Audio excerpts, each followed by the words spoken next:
Welcome, everybody.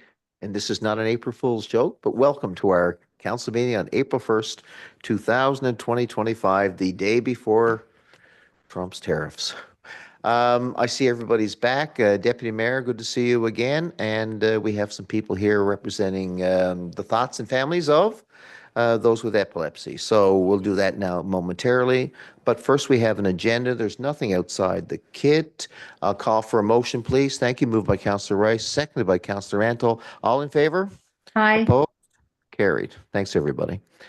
In recognition of the City of Mount Pearl's commitment to foster respectful and collaborative relationships with Indigenous peoples in the City of Mount Pearl and beyond, we hereby acknowledge that the land on which we gather is the ancestral and unceded territory of the Beothuk and the Mi'kmaq. Mount Pearl and the broader metro region continue to be home to diverse Indigenous peoples, including First Nations, Inuit, and Métis. Minutes there for March 18th, folks. Before we discuss any business arising, could you tell me or let the chamber know any errors or omissions?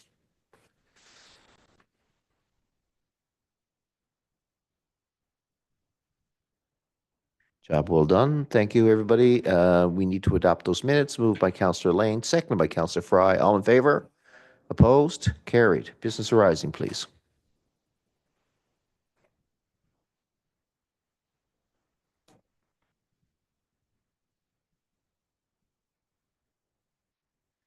All right, hearing none, we'll move on to the next section in our, is the proclamations in our agenda for today's meeting, and we're going to talk about epilepsy. And I notice around the room a lot of purple and shades of purple here in the room, and I'd like to welcome everybody's thoughts and feelings as we proclaim Purple Day for Epilepsy, which was in the past, but no doubt we have to acknowledge it.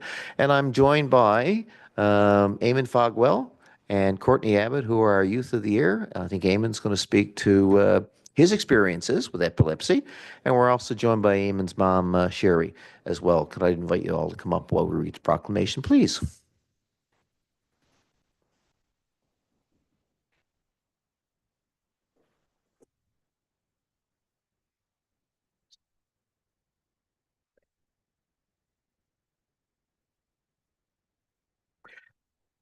Purple Day for Epilepsy. Whereas Purple Day is a global effort to promote epilepsy awareness in countries around the world, and whereas Purple Day was founded by 9-year-old Cassidy Megan of Nova Scotia, who wanted to let people know that if you have epilepsy, you are not alone. Epilepsy is a chronic neurological disorder which affects each person differently. Estimated to affect more than 10,000 people in Newfoundland and Labrador, or over 300,000 people in Canada, and 50 million people worldwide. Whereas 1 in 10 persons will have at least one seizure during their lifetime. And whereas the public is often unable to recognize common seizure types and unable to respond with appropriate first aid. And whereas Purple Day will be celebrated on March 26th every year to increase understanding, reduce stigma, and improve the quality of life for people living with epilepsy throughout the country and globally. Be it resolved that I, on behalf of the mayor and council of City of Mount Pearl, we do hereby proclaim Purple Day is in an effort to raise awareness and understanding of epilepsy and to support all those who live with seizures each day. And I'm going to fix my signature there, Eamon. And let's backdate it, will we? All right, so it was March 26th. We didn't have a council meeting, I don't think, that night, did we, guys? No.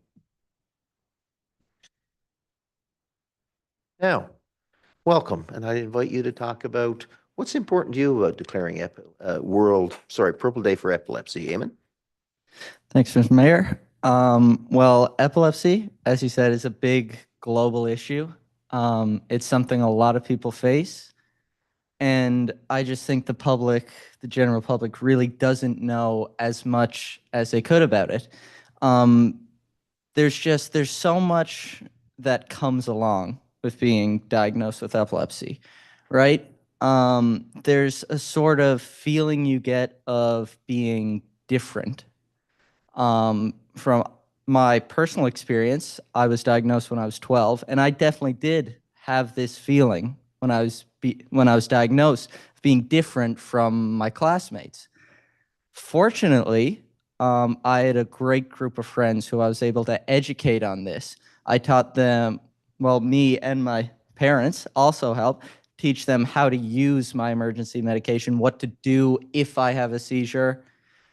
We taught them as much about it as we could, and that really helped me on my way through. And I feel that as a community, we need to help these people who have been diagnosed. We need to raise awareness about what you actually have to do if you see someone going through this. We need to make people who have been diagnosed feel more welcome and accepted and know that they're not alone in facing those hardships and challenges. Well said, Eamon, and it's nice to see someone, as Dale Carnegie always says, when you speak to something, you need to speak to something you can experience. And I know Councillor Antle wants to join in on the discussion as well. You may need this. Oh, sorry. You speak very, very well, Eamon. Well done. As you know, my grandson has epilepsy, and Lincoln had epilepsy since he was 4. Okay? And it's awareness is key. Like you say, awareness is key. When we first got diagnosed, it was a scare for us. We didn't know what to do, how to handle this kind of stuff, right? But as you know, my daughter is a nurse, and she sent me notes, and if I don't read the notes properly, I'll get in trouble, right? Well, she said we're 5 years in epilepsy with Lincoln, right? And we're at a point now that he's on his medication. He takes his medications 3 times a day, and he's only 9 years old, but he never ever complains. He takes his medication, and as the younger brother, he's after seeing it more than Lincoln because he sees the seizures and this kind of stuff, right? But we're lucky enough that we're 5 years into it, but Lincoln hasn't had a seizure now in 2.5 years. Now, he's still on the same medication and this kind of stuff. But as I was talking to your mom, she said the same thing he does. He had to do a sleep study and make sure how he's sleeping and different things. But as you said, awareness is key. Like the teachers over America in the world, they're so helpful as classmates. They all know what's going to happen. Every time we go somewhere, we have emergency beds, right? And the teachers know what to do. So as you say, it's awareness. Epilepsy, there's so many youngsters. There's 10,000 people in Newfoundland have epilepsy. And there's so many things that we can do and do more to make it better.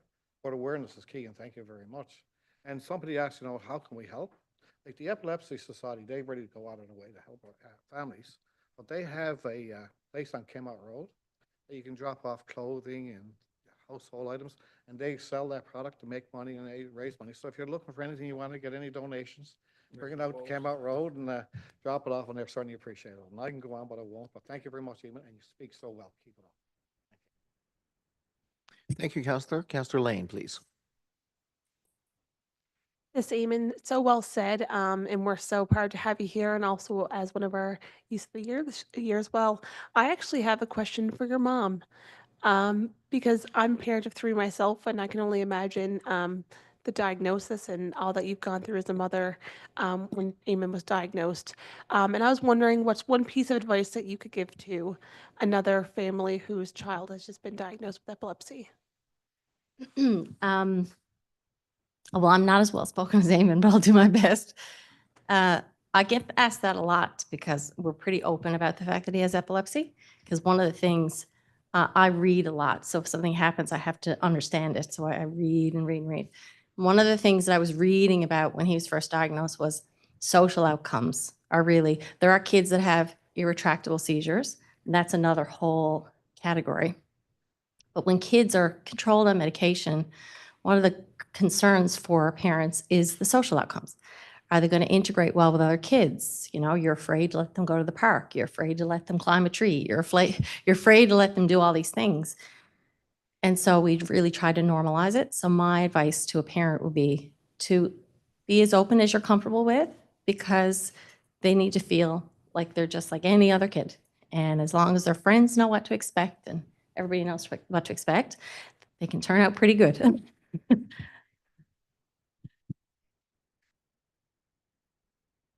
All right, Council, anybody else like to speak to the proclamation? I'm going to look finally, I think, to Councillor Fry. Eamon, thank you so much for coming in. I know everything's been said about the proclamation. I have nothing to add to that, but I just want to offer a sincere thank you to you and to Courtney for doing such a great job this year as our Youth of the Year. You don't realize how proud we are of you and how much you've accomplished and how much you've given back to the city. All of the events that you've attended, and not just attend, you volunteer, you're hands-on with things, and what a difference you've made. And you've made us all very proud, and I cannot say enough how well you represented the youth of our city. And I want to thank you for that. And on behalf of the city, we have a little gift for you both. Picture, we'll wait for the proclamation to be sent into at the same time. I think the deputy mayor is trying to log back on. I think we lost her. You okay with that? Well, you start, and then we'll all get up. Work for you? Okay, guys.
Oh.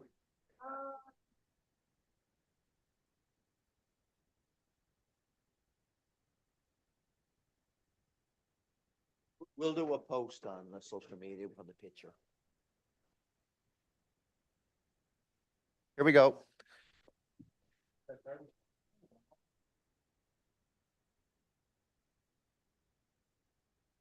All right. Well, you can stay for the whole meeting if you'd like, or you can go about your evening, right? You know? All right, welcome back to the deputy mayor. I think she had some technical issues. We're back on board.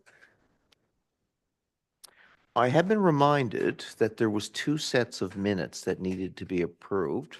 So I'm going to backtrack, council, because there was another meeting on I believe it was the 21st of March. I want to thank the CAO for reminding me. And we need to adopt that as official minutes, and they're well written here, and it was a very concise meeting. And I'll call for a motion. Thank you. Moved by Councillor Locke, second by Councillor Lane. All in favor? Those opposed? Carried. Thank you for that housekeeping adjournment and recess. Now we'll go on to the Planning and Engineering Department or Committee report. Councillor Rantle. I'll do the first 4, Your Worship, and I'll pass it over to the Deputy Mayor. The first one is number 1 is not 107 LaSalle Drive. This is a side yard variance. The committee was advised that the city is in the receipt of an application from Edwards Developing for a rear yard variance to accommodate a new construction of a single detached dwelling and subsidiary unit at 107 LaSalle Drive. The proponent is seeking to reduce the minimum rear requirement by 10%, resulting in a minimum requirement of 7.2 meters. The Planning, Engineering and Development Committee recommends approval of the application and recommends that the development permit be issued subject to the conditions as set out by the Planning and Engineering Department, and I so move. Thank you. Moved by Councillor Randall and seconded by the Deputy Mayor. It's within our variance policies, of course, been well thought out. Any questions, council? Hearing none, I'll call the question. All in favor? Contrary minded? Thank you. Carried. And we have the Deputy Mayor back.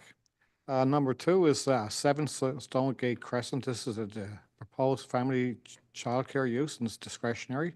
The city is in receipt of a discretionary use application proposing to operate a family childcare use at 7 Stonegate Crescent. The applicant proposed utilizing a portion of the dwelling to provide childcare services, which is definitely needed here in the city. The proposed hours of operation are Monday to Friday from 8 to 4:30.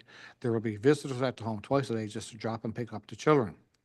The Planning, Engineering, Development Committee recommends approval of this discretionary use application and further recommends that a development permit be issued, subject to Section 713 of the Family Child Care Use in the City of Mount Pearl, Development Regulations 2010, and subject to any regulatory conditions set up by the Department of Planning, Engineering, and Development. And I so move.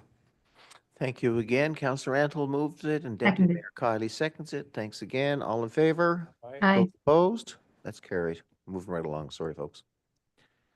And number 3 is a Simcoe Customer Service Agreement for the Glacier Echo Chill Systems, and is a contract recommendation. And just a quick background, in June 2020, the city entered into a 5-year sole source agreement with this company, Simcoe, for routine and preventative maintenance at the Glacier Echo Chill refrigeration plant and the CAG DDC systems, as well as the Summit Center MICOM 2000 CO2 heat pumps and heat exchangers for the period of July 1st, 2020 to June 30th, 2025. In consultation with the Simcoe, we have agreed to a new 5-year contract, and this is a sole sourced. And, we don't do a lot of sole source here in the city, but this is a highly recommended company, and they agreed to go ahead and do this with a 2% increase every year. But just recently, just a company such as, because we had a little issue with the Glacier last week or a couple of weeks ago. And we called this company in moments, and within moments they dropped one of their jobs they were doing and came to the city of Mount Pearl and went to work right away, which is all above and beyond. It's really great to see a company do this. And then with our staff worked on the issue we had at the Glacier. Between our Simcoe and our staff, we operated within 17 hours. The Glacier was shut down for 17 hours, and we had it back up again, and we never lost no ice, no nothing. So it's kudos to our city staff, and it's kudos to this company that went ahead and did this. And as I digress, I'll go back to the recommendation.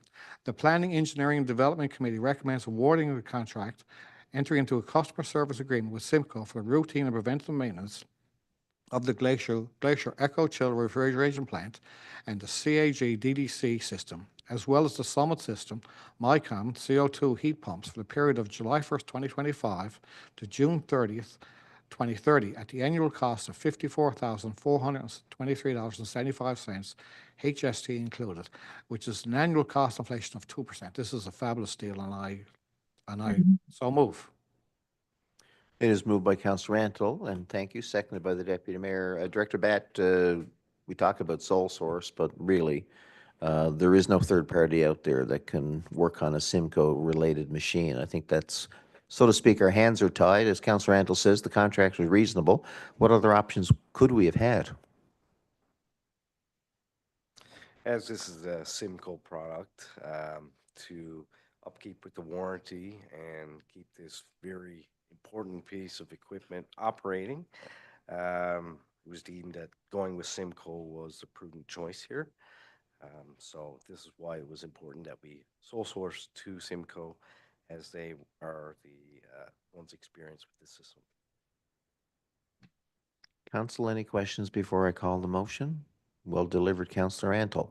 All in favor? Contrary-minded? That's carried. The last one for me, Your Worship, is for Kenmount Hill. It's always good news. We're moving forward with our development in that area. This is a request for consultant change order for Farrow Drive Pump House and Wyatt Boulevard. The committee was advised that CBCL is seeking additional fees in response for the city's request for additional work beyond the base contract amount. These requests are in response to unforeseen conditions, design adjustments, and to support strategic development along the southern side of Kenmare Road and the accelerated schedule. The Planning, Engineering, Development Committee recommends the change orders totaling $46,241.50, HST included, be added to CBCL's existing design contract with the City of Mount Pearl. The change orders are broken down as follows. The Farrow Drive Pump House upgrades are $17,882.50, HST included, and Wyatt Boulevard for $28,359, HST included, and I so move. Seconded. Moved by Councillor Antle, and yes, thank you, Deputy Mayor, seconded by you. Any comments, council? Any questions? I think this project is moving quite along, and as we get further into it, we're peeling the onion, so to speak, and new layers reveal a little bit more. Small cost to pay. Any questions? I'll call the motion. All in favor? Those opposed? Carried. Yes, it certainly is exciting. And now I'll pass it over to our Deputy Mayor. Thank you, Your Worship. Thank you, Councillor Antle, and to the mayor and Councillor Antle's remarks. My items right now are also reflecting some incredible good work that's been done regarding development. And so we're going to continue on with the good news. And a part of that is ensuring that we have the right infrastructure in place. So number 5 on our agenda is the Farrell Drive upgrades and a contract recommendation for that. So the committee was advised that the tender for the City of Mount Pearl Farrell Drive upgrades, so that's Topsail to Evans, tender number MI 15739, closed on March 11th, 2025, and a total of 3 bids were received. The lowest qualified bidder was Dexter Construction Company Limited for the bid amount of $1,929. Oh, sorry, $1.9 million, $29,611.16. That's HST included. The Planning and Engineering Development Committee, we recommend that the contract for the City of Mount Pearl Farrell Drive upgrades, so that's Topsail to Evans, tender number MI 157939, be awarded to the lowest qualified bidder, which was Dexter Construction Company Limited, for the bid amount of $1.9 million, $1.9 million to $29,611.11, HST included. Quite a large piece of work and a significant amount of our within our budget, and it's good news for development. So the next item on our agenda is the CCTV video inspection services, standing offer between 2025 and 2027, Deputy Mayor. TP 25006, and that's a contract recommendation. So the committee was advised that the tender for the Hang on now, CCTV. if I could interrupt, sorry. Oh, sorry. Yep. We Your need to do worship. the motion on the Farrell Drive upgrade number 5. Apologies. please. And all I'm it takes getting ahead is, of myself. no, that's all right. That's all good. I'm anxious to get the meeting rolling along too. Yeah, but if you could Your just say worship. I so move on number 5. And I so move on, I so move, I'm number 5. Thank you, Deputy Mayor, and thank you for seconding, Councillor Rantle. Director Bett, the Deputy Mayor and I and others are anxious to know when they're going to start. Even though we had a little sprinkling of snow last night, we're sensing the ground is ready for construction work. And usually, in my limited experience, earlier is better than later. When do you think they'll start?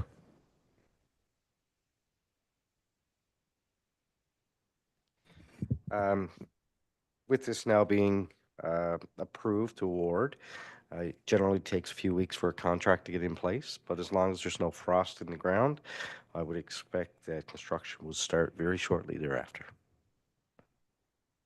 I guess it's still weather dependent, isn't it? At the end of it all. Thank you very much. No more questions. I don't see any hands up. All in favor? Those opposed? And that motion is carried. And now we're ready to catch up to you, Deputy Mayor. All yours. Thank you. I'm excited and eager similarly, but you know what? I have to slow down to at the very least let the governance part of this meeting continue. So as I was moving forward with number 6, it's the committee had advised that the CCTV video inspection services standing offer between 2025 and 2027 closed on March 5th.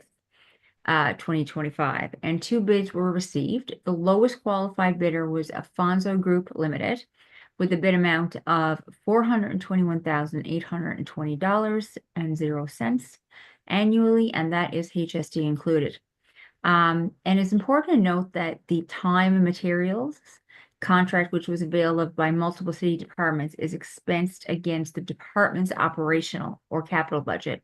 So that means the city will only be charged for services rendered.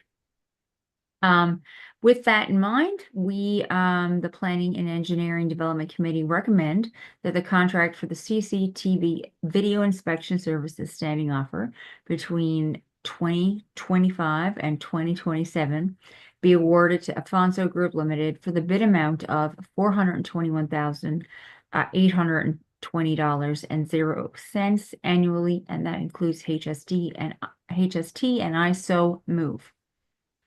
Thank you, Deputy Mayor, and seconded by Councillor Randall. Any questions, folks? This is a 3-year contract. Councillor Rice. No, just for a point of clarification, I guess, question for Director Dallamont. You know, on our video, I know the answers to some of the questions on it, but just for a point of clarification, I guess, on what the video would entail if we have a collapsed pipe or a clogged storm sewer or drain. So what, can you just give us a little point of information so everyone will know what it would be used for? Absolutely. So that's a great question. So what it entails in a CCTV video inspection like this service is being offered is exactly what you're being discussed. So really what you're getting is an assessment on the condition of the pipe, whether that be a storm or sewer. The beauty part of the CCTV, of course, is again for preventive maintenance and the scene for asset management to see, you know, how bad or good that section of pipe is. It's very detailed. It's a great program, and we receive a very important document back from Afonso with all that information added to it. All good, folks? All right, I'll call the question. All in favor? Those opposed? That's carried. That leaves us with number 7 in our agenda, which is 2025 asphalt crack sealing at contract recommendations. So it is indeed spring. So the committee was advised that the tender for the 2025 asphalt crack sealing TP-25-007 closed on March 4th, 2025. There were 2 bids that were received, and the lowest qualified bidder was Crown Contracting Incorporated. And that was the bid amount of $76,887.50, and that includes HST. So the Planning and Engineering Development Committee recommends that the contract for the asphalt for 2025 crack sealing TP-25-007 be awarded to the lowest qualified bidder, Crown Contracting Incorporated, for the bid amount of $76,187.50, and that includes HST. And I so move. Moved by the Deputy Mayor, second by Councillor Randall. Spring is certainly in the air by the sound of the contractual obligations we're incurring today. Any questions, Council? I'll call the question. All in favor? Contrary-minded? Carried. And just as the city is busy with a lot of planning work and development in these warmer months, so is our residents. So that leaves us to number 8 with its building and occupancy permit listings between the period of March 10th and March 21st, 2025. So the Planning and Engineering Development Committee recommends that the residential and commercial building permits issued for this period, having a total construction value of $912,800.00 be approved, and furthermore, the occupancy permit list be accepted as presented. And Councillor, just to reference, you know, the significant amount of work, but in your kits there, it just goes through the list there between residential as well as commercial, and that leaves us just getting to the bottom here. With the end there, just have a look, and I so move. Thank you, Deputy Mayor. And second by Councillor Randall has moved the building permits and all occupancy permits. My only question, Deputy Mayor or staff, that 6A and 6 O'Keefe Avenue, is that vacant piece of land that's been there for a number of years? I think the neighbors would be really pleased that that's going ahead, right? So well done. All in favor? Contrary-minded? Carried. Back to you, Deputy Mayor. Thank you, Your Worship. So that leaves us to number 9 with the development permit listing between the period of March 10th and March 21st. 2025. And the Planning and Engineering Development Committee recommends that the development permits issued for this period be accepted as presented. And as you see below, some really exciting and innovative work being done through different residents within our city. So I believe that is a recommendation, so that means I so move. Thank you. Moved by Deputy Mayor Kiley, seconded by Councillor Antle. All in favor? Opposed? Thank you. Carried. And that leaves us for the approvals in relation to all of the work, planning and development that's happening in our city between capital works and larger, bigger, smaller projects that happen at this period of time of the year. Now we're going to move to agenda number 10, which is capital works updates. And this gives us just a broad view of a lot of the work that's going to be done in our city and for residents to be aware of and to prepare for. So Glencoe Drive culvert upgrading tender had been issued, and that's going to be closing early April. The Jackman Drive upgrading design is ongoing, and the 2025 asphalt and concrete tender will be issued late April. And then we have Farrell Drive Pump House. That is 99% of the design is in review and ongoing, an important part of our housing development and the work we are doing on North Topsail. And we have Water Tower, 99% the design and review is ongoing. Some good work there. And that's just for your information, and certainly it's just to echo Councillor Antle's comments regarding the work that's being done and the incredible services and planning and development that's being done by our city staff along with business partners is incredible. We are at such a busy time, and there's so much happening, but we're doing it in an organized way, a smart way, and an innovative way. So I just wanted to echo the same support and happiness and excitement for all of this good work being done by this committee. So that leaves, I'm done for now. That was a long 10 items for us at Planning and Engineering Development. So that tells you how good things are happening. All right, thank you very much. A lot of work, well delivered by both of you, and I'm going to move the agenda through to the Recreation and Community Safety Committee. Councillor Fry. Thank you, Your Worship. First on our agenda is just for public awareness. It's to let the residents know that the Summit Center pool will remain open from March 31st to April the 11th, contrary to earlier announcements. And aquatic programs and fitness classes will be rescheduled. We do a shutdown every year for maintenance and cleaning, so we had mentioned it earlier, but this is just a change of dates here. So that's just for information purposes. Next on our agenda, also for information purposes, the winter season public skating end dates. No more winter. The public dates for winter 2025 public skating at the Glacier Arena are posted as follows.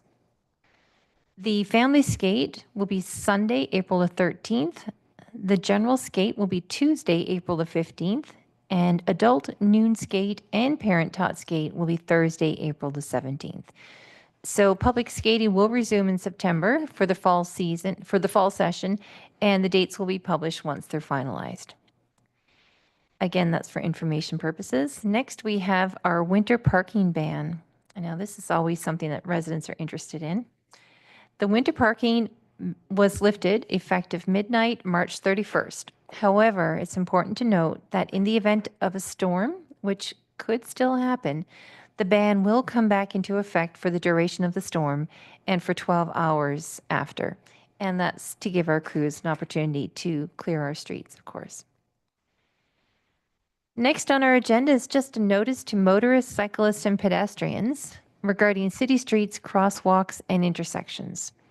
And it's just a reminder to all motorists, cyclists, and pedestrians to stay alert and safe. and to remember that you're sharing the road with others, whether they're driving, biking, or walking. Please be extra cautious around crosswalks and intersections, especially now that it's spring and more people are out and about. So just be more aware and make sure that everybody stays safe. And on that note, I'm going to pass it over to Councillor Locke for the remainder of our committee report. Thank you, Councillor Fry. 3 items left here, Mayor. The first is another information with the wind down of our winter season. Our snowshoeing and cross-country ski rental program is now closed for the 2025 season. Fortunately or unfortunately, we didn't avail a lot of it this year. I'm on the fortunate side. I mean, I'd rather we're mowing lawns in winter time, but that's okay. Number 6 here, Mayor, has to do with the Canadian Home Builders Association Home Show. This weekend at the Glacier, April 4th to the 6th. Always a great show. It'll be presented by RE/MAX, and it will showcase the latest in landscaping to home building trends, all under one roof with an extensive listing of exhibitors. The show will be open to the public on Saturday, the 5th of April from 9 a.m. to 6 p.m. and again on Sunday from 9 a.m. to 4 p.m. Admission is $9 per person. $1 discount for seniors, and children 12 and under will be admitted free of charge if they're accompanied by an adult. So I'd recommend, like you said, the spring is in the air, construction season is starting, and these are always great exhibits up here to create some great ideas for our residents. The last one for us, Mayor, is the female under 13 hockey tournament, April 3rd to the 6th this year at our Glacier Arena at Rink 2. Mount Pearl Minor Hockey Association is going to host the under 13 female tournament.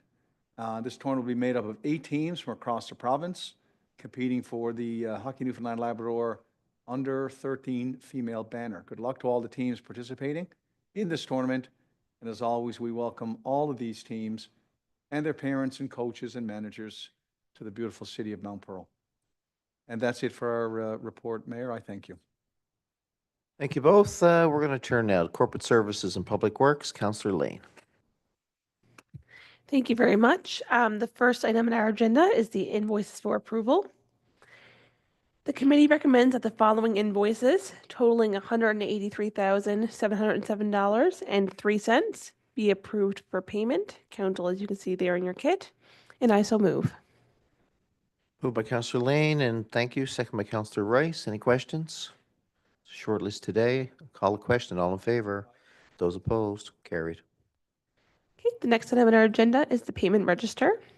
For the information of council, the following payment register for March 13th to the 26th of 2025 totaled $1,888,899.30, and that was for information purposes only. Council, as you can see there in your kits below. Okay, we'll move along to item number 3, which is the request for tax consideration. The committee recommends approval to exempt 2025 business taxes in accordance with the policy for charitable and nonprofit organizations for the following: Skills Canada Newfoundland Labrador for $805.47, Mount Pearl Paradise Chamber of Commerce for $754.34, Vision Employment Inc. For $6,443.91, Columbus Center $4,424.11, along with Campia Gymnastics for $32,147.41, Diabetes Canada for $1,919.67, Masonic Park for $76,225.84, the Mason Lodge for $10,939.03, Masonic Park Freemason Hall, $26,612.43, the SPCA for $5,488.61, Metro Business Opportunities for $3,729.32, and lastly, the Alzheimer's Society of Newfoundland for $3,432.10. And I so move. Thank you. It's moved by Counselor Lane, second by Counselor Rice. Questions, council? Pretty routine according to policy, I believe, based on past practice. All in favor? Opposed? That's carried. Back to you, Counselor. Okay. Item number 4 is a travel request for Mayor Aker to Municipalities Newfoundland and Labrador Symposium in Gander, Newfoundland, May 1st to the 3rd, 2025. The Corporate Services and Public Works Committee recommends approving the travel request for Mayor Aker to attend the Municipalities Newfoundland and Labrador Conference in Gander, Newfoundland from May 1st to the 3rd, 2025, and I so move. Again, moved by Counselor Lane and seconded by Counselor Rice. All in favor? Opposed? Carried. Okay, I'm going to pass it over to my colleague, Councillor Rice. Thank you, Councillor Lane. Number 5 on our agenda item today is our professional development and training request for Public Works Director Glenn Dallamont to attend the Canadian Public Works Association CPWA Newfoundland Labrador Chapter Conference, which will be held in Deer Lake, Newfoundland and Labrador from May the 7th until the 9th, 2025.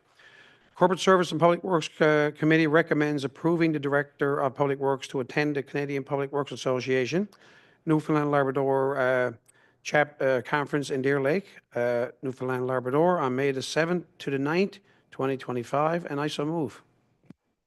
Moved by Counselor Rice and seconded by Counselor Lane. All in favor? Opposed? Carried. Thank you. Number 6 is a contract recommendation. This tender is for the supply and delivery of one rear loader garbage collection truck. This tender is TP-25-001 for the supply and delivery of one rear loader, low garbage collection truck. Was issued on January the 16th, 2025, and it closed on February the 13th, 2025. 5 bids were received for the rear loader garbage collection truck, and the lowest qualified bidder and bid amount, including HST, was from Reefer Repair Services for $453,703.75. The Corporate Services and Public Works Committee recommends awarding the contract for the supply and delivery of one rear load garbage collection truck to lowest qualified bidder, Reefer Repair Services, for the total amount of $453,703.75, and I so move. Moved by Counselor Rice, seconded again by Counselor Lane. When would we expect to get delivery of this $500,000 truck there, Director Dallamont? Is the timeline pretty long here? And is this U.S. based or is it largely Canadian?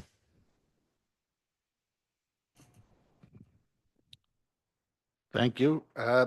So I would expect this is a pretty, with heavy truck chassis, it's really hard to get a pin down accurate date. But I suspect based on this type of vehicle that we're approving, I would say this would be here within 12 to 18 month period. So the truck chassis that this would come in on was absolutely built in the United States, but the garbage body that would be made in Quebec.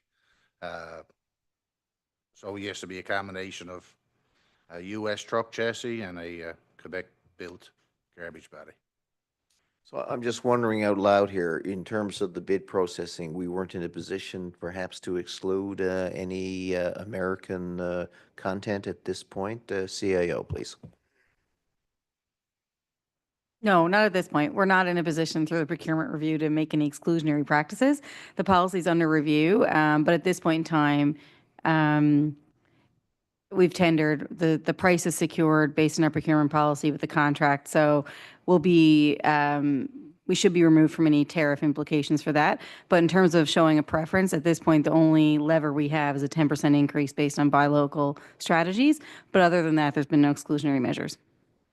So if that truck chassis has not crossed the border after Canada's retaliation tomorrow, let's just say, okay, it potentially, the cost of this could go up. Like, is the contract tariff protected, or is there an opening clause? Much like with the community center, there was a little opener there in case of tariffs, unforeseen items. So I'm just trying to ask everybody to think about the playing field here. You know, it's not just Canada versus the U.S., although it is, but it's also the Canadian built chassis and upper portions of the truck. may end up costing less once the retaliatory tariffs are applied, if they're applied. So I'm sort of looking for an answer, but also maybe about to preach patience with the awarding of the contract.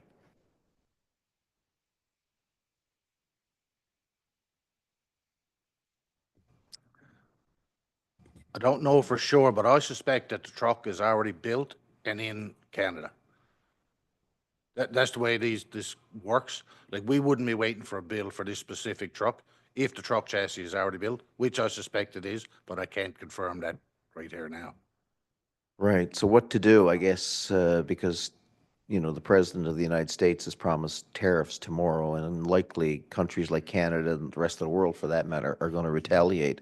But I'm just wondering, CAO, how does that affect the balances when you go to do the analysis? So this is not so much a patriotic thing, although it is. I think it's more about if we could get a final analysis of the tariff impact here. I like Director Dalamant's point. If the chassis is in Canada, it technically is past the point where it could be tariffed. And again, Director, that only assumes that the tariff is applied by Canada for something being imported from the United States. But if it's 25%, that could have been the difference between previous bidders, the number two. Sorry, I'll give you a chance.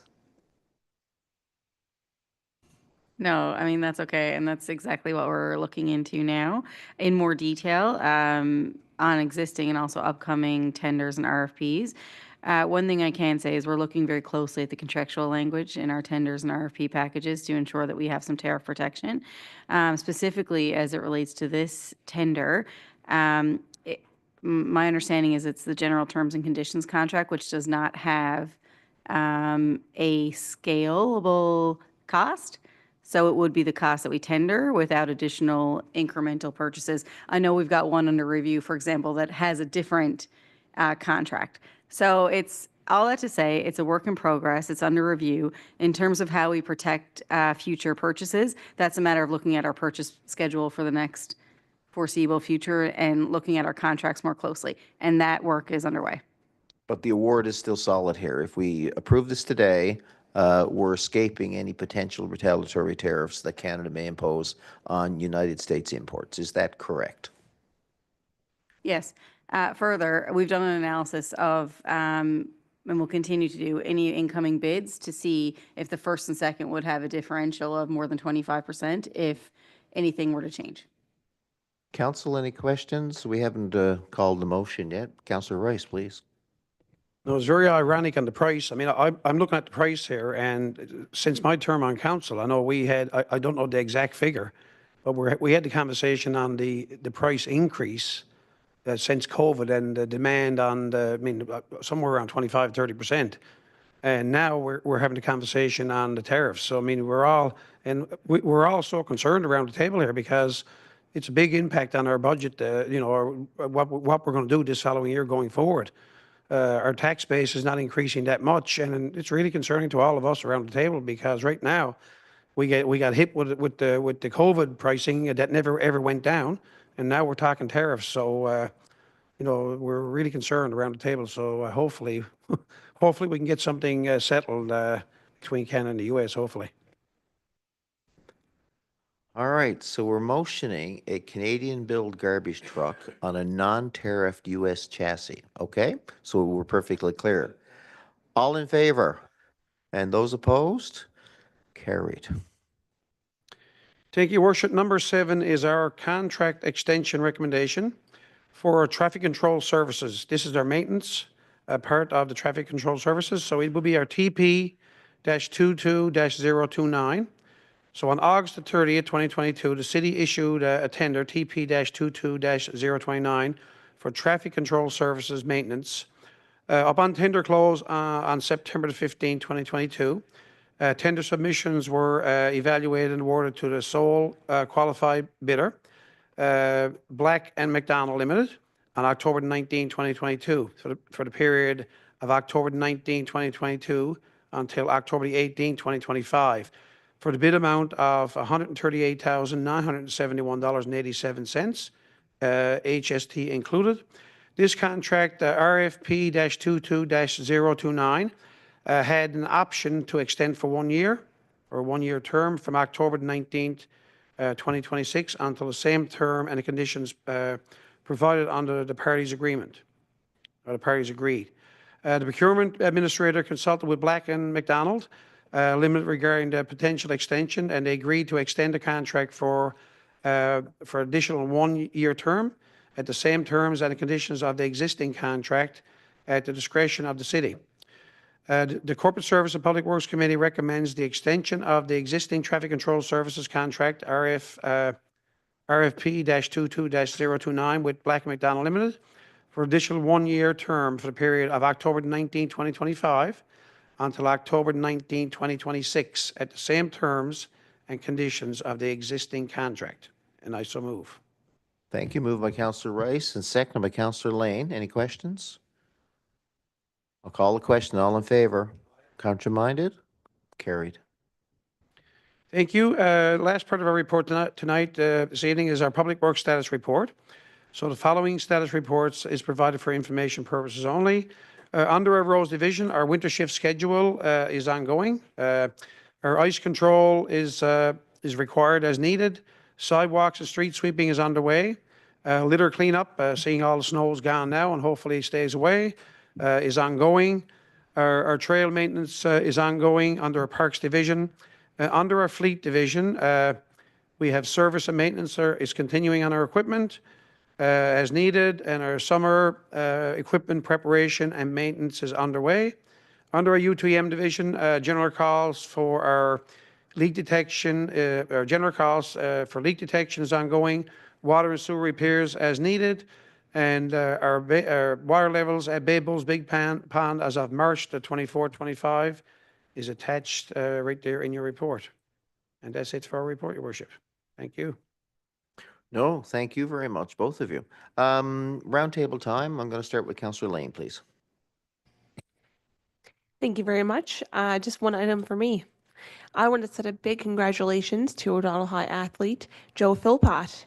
He traveled all the way to Brazil for the Youth Bocce Championship, and he came home with a bronze medal. And let me tell you, Joe is absolutely amazing.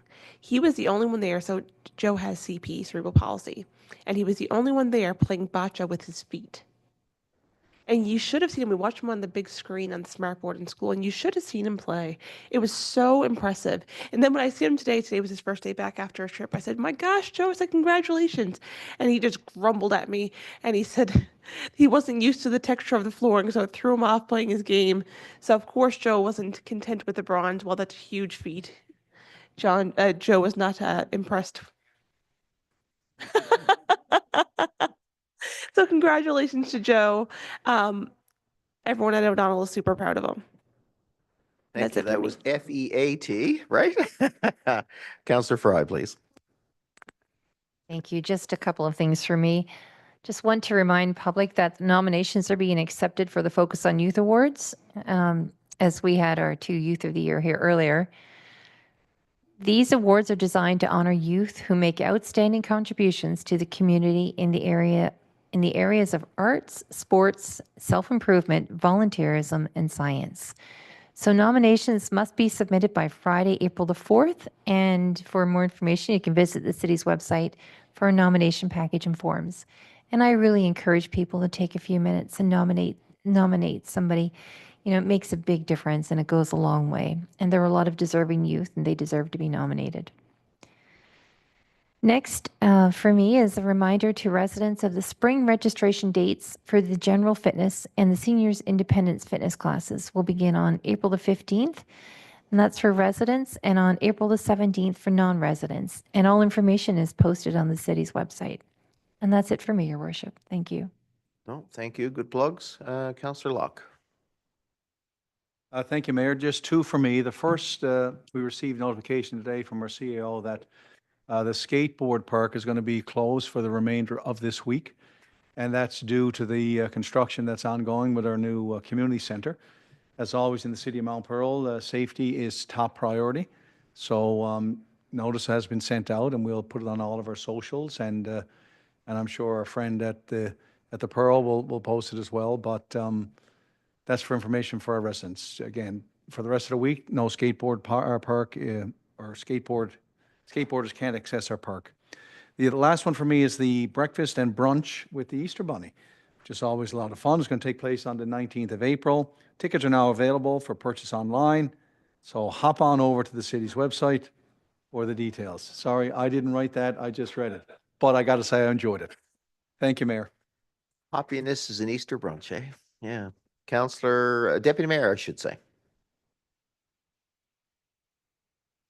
Take myself off mute there. Thank you, Your Worship. One item for me, I wanted to, because we were talking about, and we will continue to talk about, what's happening south of the border and with tariffs and some of the responses that we're going to require. Certainly looking at languages of contract protection for ourselves, making difficult decisions around what are we going to be able to purchase for Canadian versus American.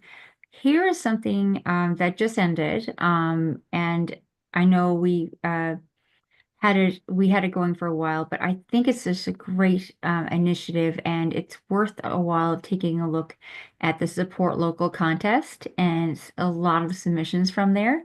So that was closed for residents March 31st, but within the website, it demonstrates it's just great to see all the feedback that the residents have had around supporting local and giving love to local businesses. And, I just wanted to identify, there was a really great comment where it was like, there were so many great businesses in Mount Pearl, it is hard to choose just one.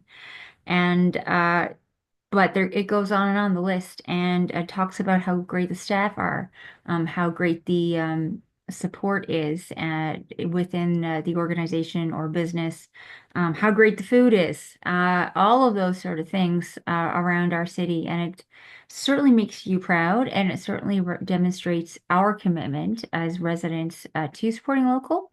So as we kind of navigate the technical and difficult aspects of tariffs, I think it's also important for us to kind of fill our cups and do the small things that can help, and that certainly is supporting our local businesses.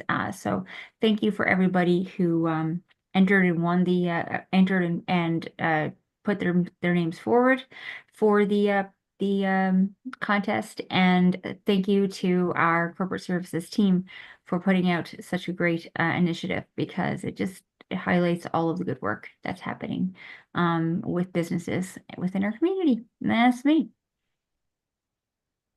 Thank you, Deputy Mayor. Over to you, Counselor Antle. Just a couple for me, Your Worship. The first one is, I think it's a good news story, and I think we all worked on it, but I just thought the residents should be happy. I mean, the residents should be quite proud. A couple of weeks ago, we got a call from the town of Wabana, and that their Zamboni was broke down and it was in danger of losing their hockey and for their kids over in Wabana. And our senior staff and our council got together, and the mayor, and we all got together, and we figured out a way. We had an extra Zamboni. They needed a Zamboni, and we delivered the Zamboni. So the citizens of Mount Pearl, you did great. I mean, great so regional partnership that we dropped off the Zamboni, and we saved our hockey season. And, I'm sure the Zamboni is still going to be sold, and we'll figure out that later on down the road. But right now, we saved the hockey season. It's a nice thing to do. Last for me is just a shout out to, all our hockey teams and sports teams all need sponsors. And just this week, I noticed that H.J. Bartlett, an electrical company here in Mount Pearl, sponsored a baseball team. And, H.J. Bartlett, they're always sponsoring baseball or hockey, but they just came on board. It's the General Baseball Club, even though it's the St. John's Baseball Club. But our kids in Mount Pearl are playing in that baseball league. And I just noticed that Bartlett's came on board. They're sponsoring now a senior baseball league. And we got to recognize all these companies that are sponsoring these sports teams. It's, it's coming out of their end pocket. So we should really come out and say thank you very much. And a job well done. And that's everything for me, Your Worship. Thank you. Thank you, Counselor. I think it's the third time tonight skating has been mentioned, because we talked about skating coming to an end at the Glacier, the disruption in skating at the Team Gushu. And to your point, Councillor Antle, we talked about skating again, right? So it's that time of the year. Councillor Rice, you just got back from winning a tournament. You had a lot of skating last week. Welcome back. Thank you. Yeah, the body feels the pain today. Yeah. Like I said, the mind is young, the body's old. A couple of items for me, Your Worship. The first one, first before I start, I just want to commend actually our group of people that are updating our city website. And every day, you know, I'm in on the site looking what's new and new information. But it's great to, you know, to have that website updated, and it's a great resource if you've got a computer and you got the internet service, and it's a great resource to find out what's happening all around the city, because everything is put on that site from our development, what's happening in the city, to recreation, community safety, or corporate services, or planning, engineering, development. So I just want to say kudos to everyone who have part in updating that site. So I just want to mention, I got a couple of items here actually regarding, back on March the 19th, we put out a mobile, I guess, an exciting news for food truck operators in the city. So the City of Mount Pearl has 2 prime locations available for 2025 season at Powers Pond and the Summit Center. So perfect spots to grow your business and serve your community. You can apply on site, and also you can tag any mobile food vendor that you figured you want to come to the city underneath that. So you can certainly put hashtag them or tag them, and we certainly will consider. And just I want to mention, deadline to apply is April 25th. So if you want to share that, you know, anybody wants to share that information, they certainly can, and tag any vendor that they feel they want to see in our city for the summer on those 2 locations. The second one, 4 days ago, we put up a post on our city site for the new development application is here. And so basically it's an electronic development application. Submissions are now live on the site. So you can go in there and submit your development applications electronically. They're quick, easy, and efficient. So no more downloading, filling out, bringing the forms to City Hall. Now everything can be done from the comfort of your own home or office. This is great news. I know that our CAO, when she was Director of Corporate Services, was certainly pushing to have this done, and it's so good to see this on the site now. And I want to say thank you for actually having this up. And so thanks for your patience. So we're excited to have a new system designed with convenience and quickness in mind. So that's it for my report. Thank you. Thank you very much. Folks, I'm going to end with a little shout out to our 2 schools, 2 high schools, I should say. Mount Pearl Senior High's having a production of Cinderella. So the Huskies are hard at work, and that's coming up in May. And a big thank you to the Newfoundland Studies group, led by teacher Mike Torreville at O'Donnell High School, who showed the students, especially some of the new immigrants to our country, how to make Jig's dinner. And naturally, they had to have somebody up there to eat it, right? You know, so led by Councillor Lane and a few others, me included, we partaked, and I thought they did a really good job. O'Donnell's really creating, they have that sense of community with the high school too, right? And I think we've got another invitation up to a music morning, I believe, coming up soon, right? So kudos to Mount Pearl Senior High, and kudos to O'Donnell High School.